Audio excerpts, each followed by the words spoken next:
शकुंतला को उसके पति से वो सुख नहीं मिल रहा था जो कि उसको मिलना चाहिए था, जिसकी वजह से बहुत ही ज़्यादा परेशान रहने लगी थी। फिर एक दिन वो अपनी ही बेटी के साथ अपनी हवस को पूरा कर लेती है, वो सुख पूरा कर लेती है जिसकी उसकी चाहत थी। और जब इस बात का पता उसके पति को चलता है तो इसके आगे का जो अंजाम होता है वो बहुत ही बुरा होता है। दोस्तों, इसको सुनकर आप भी हैरान और परेशान हो जाएंगे। तो आइए जानते हैं इस कहानी की पूरी जानकारी इस वीडियो के माध्यम से कि आखिर इस कहानी में होता क्या है। दोस्तों, मैं हूं ज्योति कुशवाहा और आपका ज्योति वॉइस चैनल में स्वागत है। वीडियो में आगे बढ़ने से पहले आपसे रिक्वेस्ट है कि अगर आप मेरे चैनल पर नए हैं, वीडियो को लाइक कर दीजिएगा, शेयर करिएगा और चैनल को सब्सक्राइब जरूर कर दीजिएगा ताकि हमारा हौसला बढ़ता रहे। तो दोस्तों, आज की जो ये सच्ची घटना है, ये घटना है बिहार के भागलपुर जिले की। उसी जिले के एक छोटे से गांव में एक परिवार रहता था जिनका नाम रामलाल था। और रामलाल के परिवार में उनकी पत्नी के अलावा उनका एक बेटा था जिनकी उम्र 18 साल थी और उनके बेटे का नाम पवन कुमार था। उनकी जो जिंदगी थी बहुत ही अच्छी खासी चल रही थी। जो रामलाल थे गांव के मुखिया थे और अपने कामों में बहुत ही ज़्यादा व्यस्त रहते थे। घर में किसी चीज़ की कमी नहीं थी, नौकर चाकर सब थे। उनका कमरा भी बड़ा था, उनका घर भी बड़ा था। और जब वो अपने काम के लिए चले जाते थे, वो दिन भर अपने कामों में बिजी थे, अपने ऑफिशियल काम के लिए जाते थे। तो उनकी पत्नी जो घर में थी पूरे घर को संभाल लेती थी, पूरे काम संभाल लेती थी। उनकी ज़िंदगी बहुत ही अच्छे तरीके से चल रही थी, किसी चीज़ की कोई कमी नहीं थी। लेकिन दोस्तों, कहते ना है कि अच्छे घरों की किसी न किसी की नज़र लगी ही जाती है। इसके कुछ दिनों बाद जो उनकी पत्नी की तबीयत बहुत ही ज़्यादा बिगड़ जाती है, उनके पेट में भयानक दर्द होने लगता है। इसके बाद दोस्तों रामलाल उसको अस्पताल ले जाते हैं। जब उसका चेकअप होता है, उसका अल्ट्रासाउंड होता है, तो डॉक्टर रामलाल से कहता है कि इनको एक बहुत ही भयंकर बीमारी है जिसका जल्द से जल्द इलाज किया जाना चाहिए। इसके बाद दोस्तों रामलाल अपनी पत्नी का बहुत ही अच्छे तरीके से इलाज करवाते हैं। लेकिन एक हफ्ते के बाद उनकी पत्नी के अस्पताल में ही मौत हो जाती है। जब उसकी पत्नी की मौत हो जाती है तो गांव वाले जब इस खबर को सुनते हैं तो वो भी परेशान हो जाते हैं, हैरान हो जाते हैं, वो भी सदमे में आ जाते हैं। वो सोचते हैं कि एक अच्छी खासी औरत की मौत इतनी जल्दी कैसे हो सकती है। और रामलाल, उनका जो बेटा था पवन, उनके ऊपर तो दुखों का पहाड़ टूट चुका था। उन दोनों का रो रो के बुरा हाल था। इसके बाद दोस्तों किसी तरह उन लोगों को समझाया जाता है, बुझाया जाता है और उनकी पत्नी रामलाल की पत्नी का अंतिम संस्कार किया जाता है। ऐसे ही 10 दिन 15 दिन बीत जाते हैं। दोनों के घर में दोनों की ज़िंदगी में बहुत ही उदासी छा जाती है। घर को संभालने वाली एक औरत थी लेकिन वो भी नहीं रहती है। घर में बहुत सारे नौकर चाकर थे, पैसे की कमी नहीं थी। लेकिन दोस्तों, जब घर में एक औरत रहती है तभी घर को अच्छे तरीके से संभाला जा सकता है। इसी तरह उनकी ज़िंदगी अच्छे तरीके से नहीं कट रही थी। बेटे को न खाने की सूझ थी, न पीने की सूझ थी। ऐसे ही करते करते कुछ दिन बीत जाता है। लेकिन जो रामलाल के रिश्तेदार थे उनको सलाह देते हैं कि आप अपनी दूसरी शादी कर लीजिए, क्योंकि ना आपको बेटे को अच्छे तरीके से खाना मिल रहा है, ना अच्छे तरीके से वो रह रहा है। घर में एक औरत आ जाएगी तो घर को संभाल लेगी, सब कुछ अच्छा होने लगेगा। लेकिन जो रामलाल थे वो शादी करने को मना कर देते हैं, तैयार ही नहीं होते हैं। ऐसे ही करते करते 6 महीना बीत जाता है। लेकिन घर में काफ़ी परेशानियाँ होने लगती हैं घर को संभालने वाली, क्योंकि एक औरत की ज़रूरत होती है। फिर रामलाल के जो रिश्तेदार थे उनको सलाह देते हैं, शादी करने के लिए फोर्स करते हैं। फिर जैसे तैसे करके जो रामलाल थे वो शादी करने के लिए मान जाते हैं। फिर गांव के ही उन्हीं के गांव के ही पड़ोसी गांव जो होते हैं बगल के गांव में उसी गांव में एक लड़की से उनका रिश्ता तय हो जाता है। जो लड़की रहती है उसका नाम शकुंतला रहता है। वो बहुत ही गरीब परिवार से बिलोंग कर रही होती है।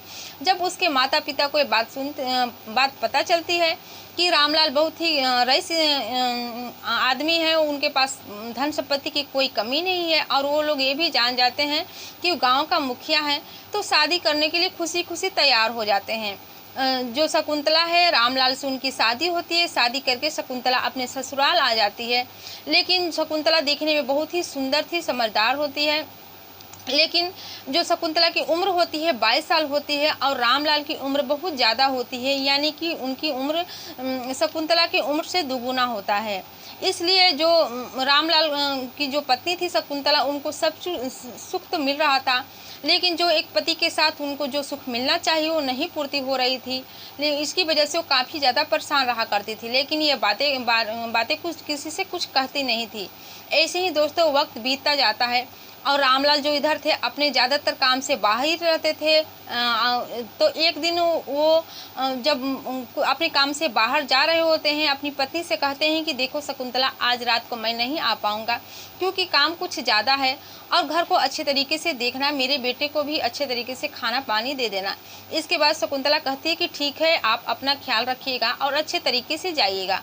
इसके बाद दोस्तों रामलाल उसी दिन शाम को निकल जाते हैं अपने कामों के लिए और इधर जो शकुंतला है शाम को खाना बनाती है। खाना बनाने के बाद अपने बेटे को भी खाने को देती है और खुद भी खाती है। जब खाना खाने के बाद जब सो जाती है तो उसको नींद ही नहीं आती है क्योंकि वो अकेली थी। इसके बाद वो अपने बेटे पवन के पास जाती है और कहती है कि पवन, मुझे नींद नहीं आ रही है, मुझे डर सा लग रहा है क्योंकि ये घर बहुत ही बड़ा है और शकुंतला का कमरा भी बहुत ज़्यादा बड़ा था।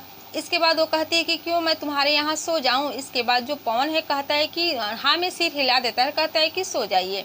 इसके बाद दोस्तों शकुंतला वहाँ बेड पर सो जाती है और नींद में हो जाती है, लेकिन जो पवन था उसको नींद ही नहीं आ रहा था। वो पहली बार अपने पास किसी औरत के होने का एहसास कर रहा था। इसके बाद वो अपना आप खो बैठता है और शकुंतला के साथ कुछ गंदी हरकत करने लगता है। जो शकुंतला थी वो भी इसका विरोध नहीं करती है क्योंकि वो भी इसकी बहुत दिन से भूखी रहती है, प्यासी रहती है। दोनों एक साथ गलत संबंध बना लेते हैं, अवैध संबंध बना लेते हैं और जब एक बार ये संबंध बनता है तो ये सिलसिला चलता ही जाता है। जब भी दोनों को समय मिलता, जब भी रामलाल घर में नहीं रहते, दोनों एक साथ संबंध बना लिया करते थे।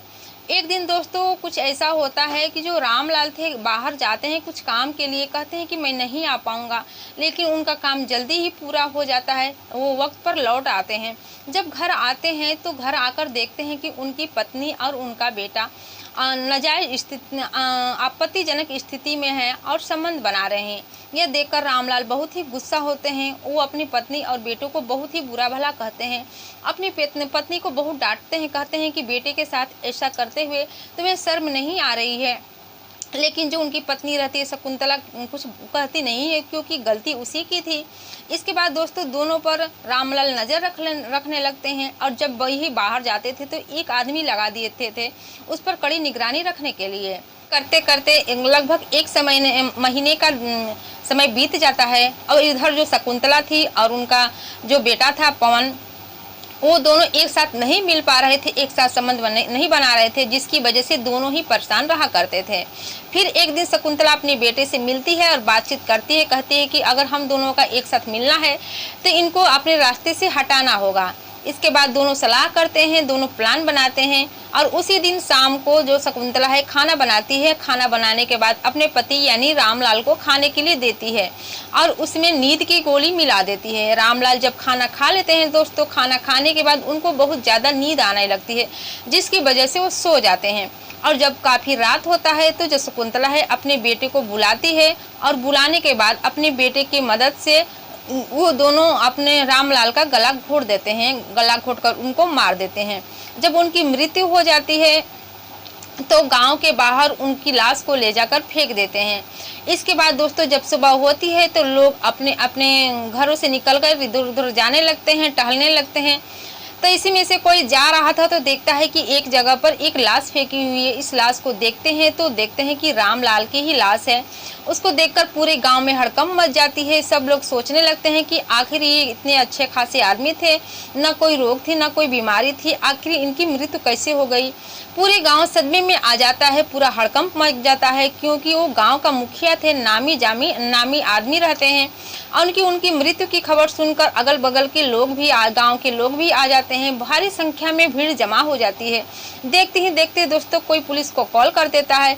इसके बाद गांव का आदमी आते हैं और जो उनकी पत्नी और बेटे थे उनको बताते हैं। जब ये समाचार बताते हैं तो जो उनकी पत्नी और उनके बेटे थे वो भी रोने लगते हैं, वो भी बहाना बना के रोने लगते हैं कि ऐसा देखने पर कोई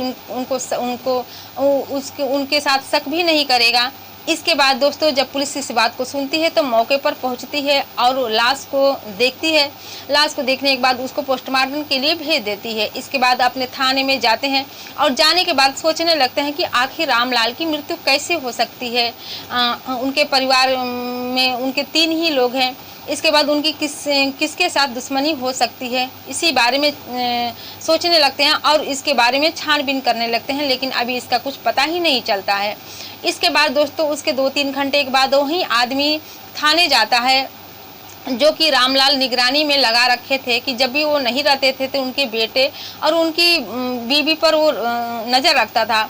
इसके बाद जाकर पूरी कहानी बताता है। कहता है कि साहब मुझे शक ही नहीं यकीन है कि रामलाल की हत्या उनके बेटे और उनकी पत्नी ने ही की है, क्योंकि उन दोनों के बीच नाजायज़ संबंध थे। जब पुलिस इस बात को सुनती है तो भी हैरान और परेशान हो जाती है। उनको एक अच्छा खासा सबूत भी मिल जाता है। इसके बाद दोस्तों उन दोनों को थाने में लाकर पूछताछ करते हैं, लेकिन इसके बारे में कुछ बताते नहीं हैं। इसके बाद तभी रिपोर्ट आ जाती है। जब रिपोर्ट आती है तो उसमें ये लिखा रहता है कि रामलाल की मौत गला दबाने से हुई है और साथ में ये भी रहता है कि उनके खाने में नींद की गोली भी मिलाई गई थी। इसके बाद जबरदस्ती देने पर दोनों से पूछताछ करते हैं। उनका बेटा तो रामलाल का बेटा तो कुछ बताता नहीं है, लेकिन जो पत्नी रहती है शकुंतला पूरी बात सच सच बता देती है। जब पुलिस ये बात को सुनती है तो भी हैरान और परेशान हो जाती है कि आखिर अपनी हवस को पूरा करने के लिए एक पत्नी अपने पति के साथ ऐसा कैसे कर सकती है। इसके बाद दोस्तों दोनों को हिरासत में लेने के बाद जेल भेज दिया जाता है और वो अपनी किए की करतूत जो किए हैं, जो कत्ल किए हैं उसकी सज़ा को काट रहे हैं। तो दोस्तों ये रही पूरी कहानी आप लोग के सामने। ये कहानी आप लोग को कैसी लगी और इस कहानी से आपकी क्या राय है कमेंट सेक्शन में कमेंट करके ज़रूर बताइएगा। और मेरी वीडियो आप लोग कहाँ से देख रहे हैं, किस जगह से देख रहे हैं, अपना नाम अपने गाँव का नाम जरूर कमेंट में ज़रूर बताइएगा।